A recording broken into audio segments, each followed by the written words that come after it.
Hello there, dear friends, and welcome once again to the Relaxed Fantasy Review.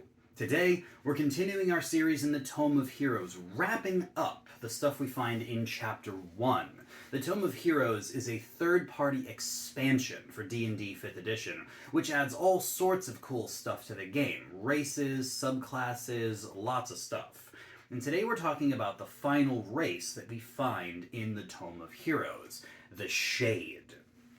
Shades are, for lack of a better term, a ghost. They are a spiritual incarnation of a person who has either died or who has had some other experience that has pushed them beyond the bounds of physical space, yet they still can take physical form with this new race. I'll get into the details of exactly how this race works in just a moment. But before I do, I'd like to let you know, Relax Fantasy Review has memberships. For just $1 a month, you can support me here on YouTube and get a couple benefits.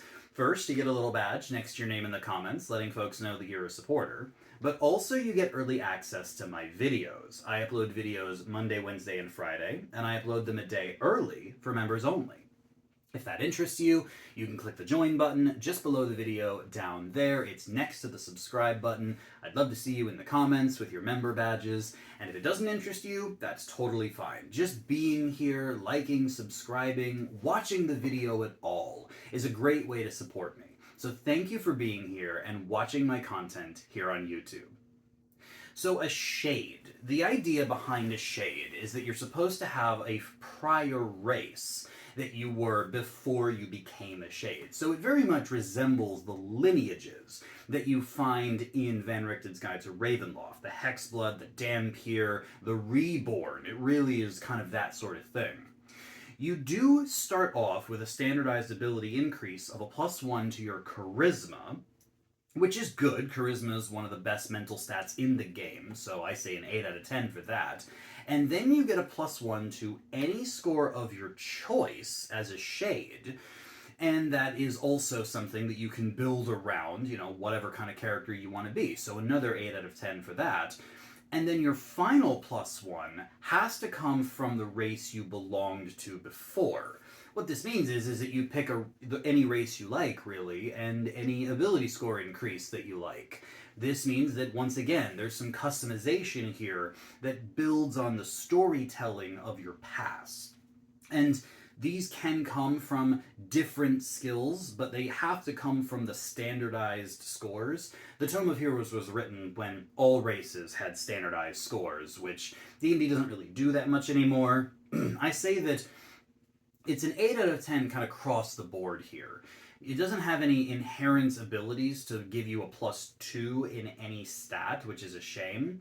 But still, spreading it out like this is good for a lot of different builds. So we're doing okay at the beginning.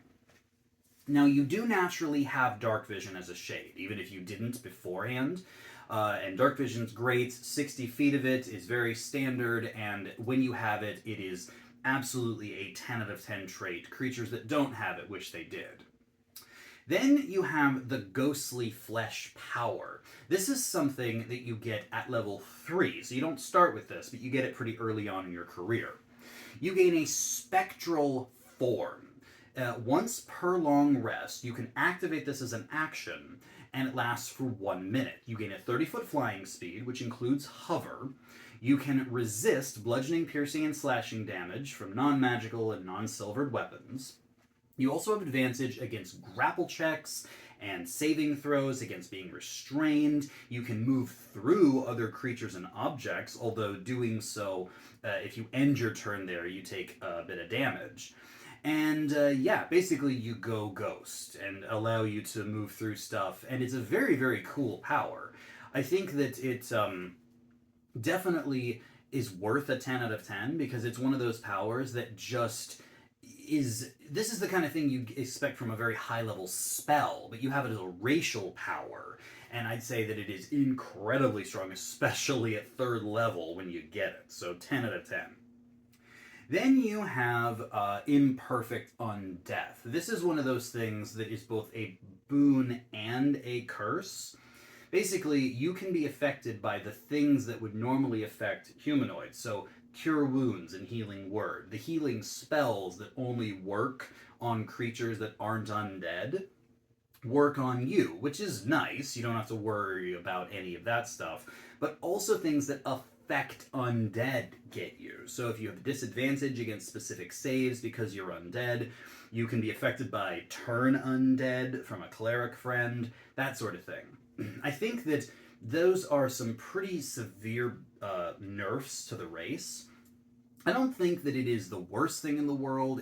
I'd rather have, you know, the healing and the curse than neither, but it is still a downside because everyone has access to that kind of healing, and it would be a bigger nerf if you didn't. I'm gonna give this a 4 out of 10.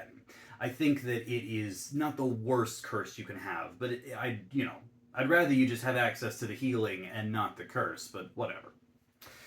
Then you have a power called Life Drain. Once per rest, so you can do this on a short rest, you can hit a creature and do extra necrotic damage against it that equals your level.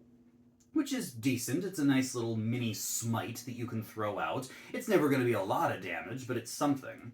But also, if you hit a creature that is the same race as your lineage was, so if you were an elf and you hit an elf or whatever, then you can also regain temporary hit points equal to the damage that you do to them. That's good.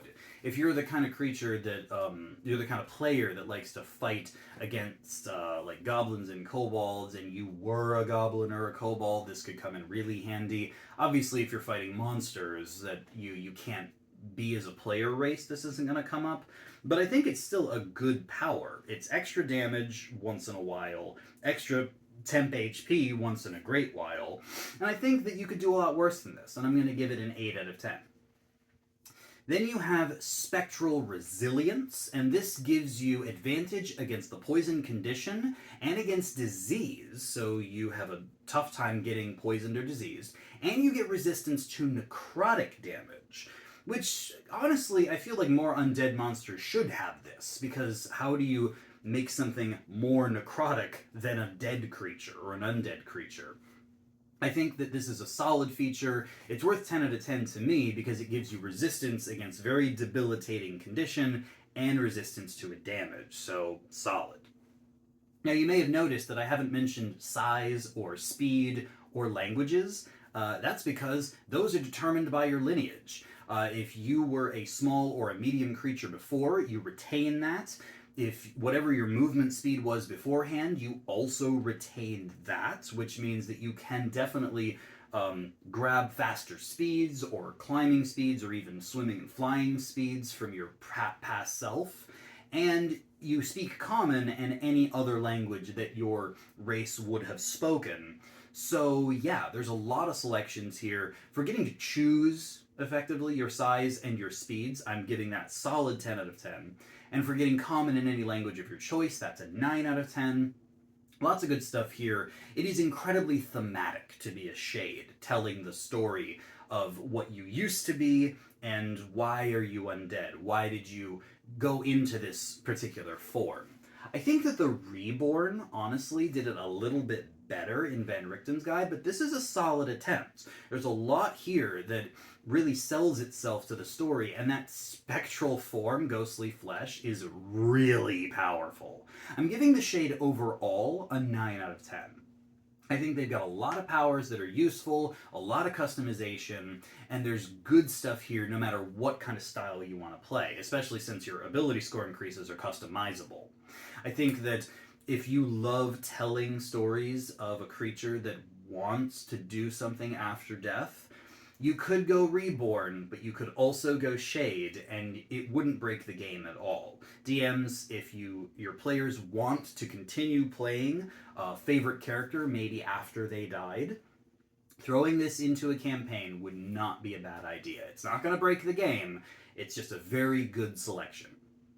This has been the Relaxed Fantasy Review. If you enjoyed the video, please like and subscribe down below. Have a look for the join button down there, as well as a link that I'll leave for the Tome of Heroes. It was published by Kobold Press. It is a fantastic addition to D&D 5e, and I highly recommend you check it out for yourself.